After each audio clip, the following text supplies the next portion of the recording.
Samati, kamanda wa kikosi 515.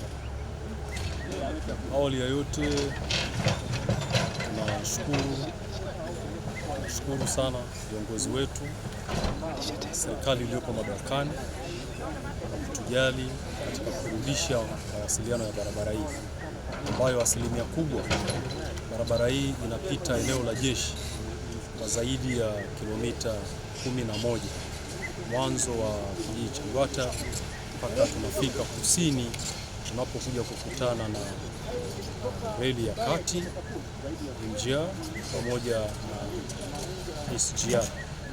Sisi kama wanakikosi na wakazi wa eneo hili wanaona pekee kabisa tunaishukuru serikali ya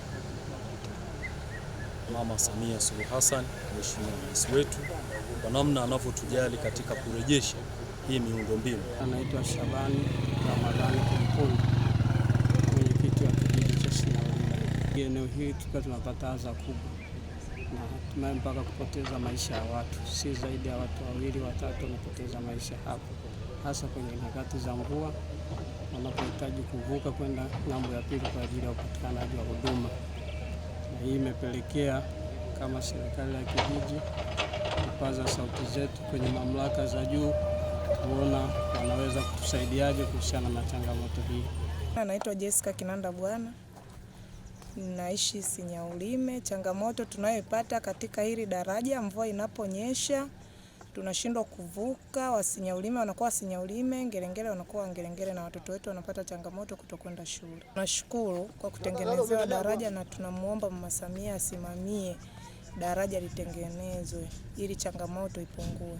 Barabara yetu hii wakati wa mvua imekuwa wakati mwingine mawasiliano yakikatika kabisa, na kimsingi hii barabara ni muhimu sana, sio kwetu tu sisi wana Ngerengere, lakini hata kwa taifa kwa ujumla.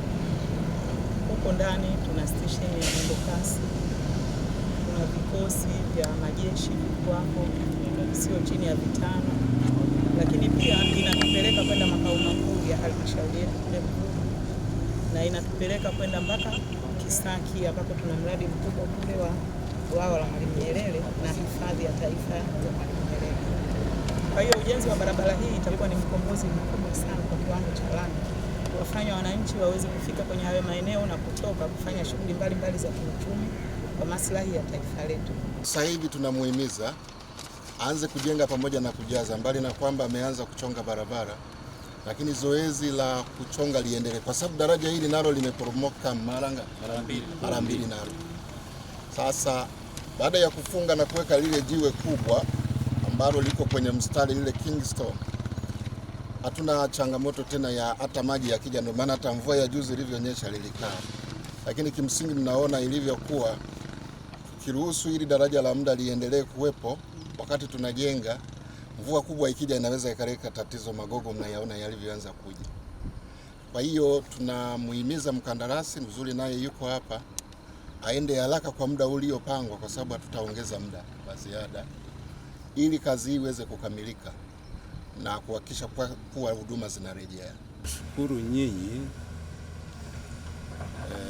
kama wasimamizi, kwanza kwa kuweza kumpata mkandarasi ambaye ni sahihi. Unajua, mkandarasi ambaye anaanza kazi bila utegemezi, hapo naweza kusema kwamba mlifanya homework yenu vizuri ya kumtafuta mkandarasi, mlijiridhisha na uwezo wake, na ndio maana mpaka sasa hivi licha ya kwamba ameshafanya kazi kubwa, lakini bado hajaja kuwaomba mpe pesa yote kama advance payment. Hilo ni jambo jema.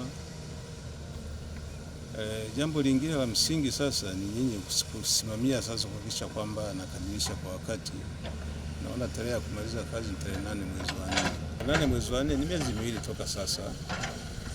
Sasa ni jukumu lenu kuhakikisha kwamba na mvua ndio hizo zinakaribia kuanza. Na umuhimu wa daraja hili umeuzungumzia, umuhimu mkubwa. Kwa hiyo kukamilika kwake kwa wakati utaweza kusaidia watu kuweza kufanya shughuli zao, wanafunzi wakasafiri kwenda mashuleni bila shida.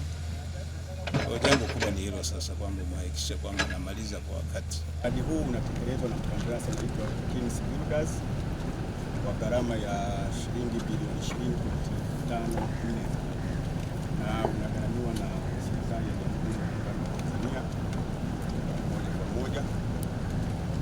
Mheshimiwa, mradi huu mpaka sasa kuna kazi ambazo zimeshafanyika na kazi ambazo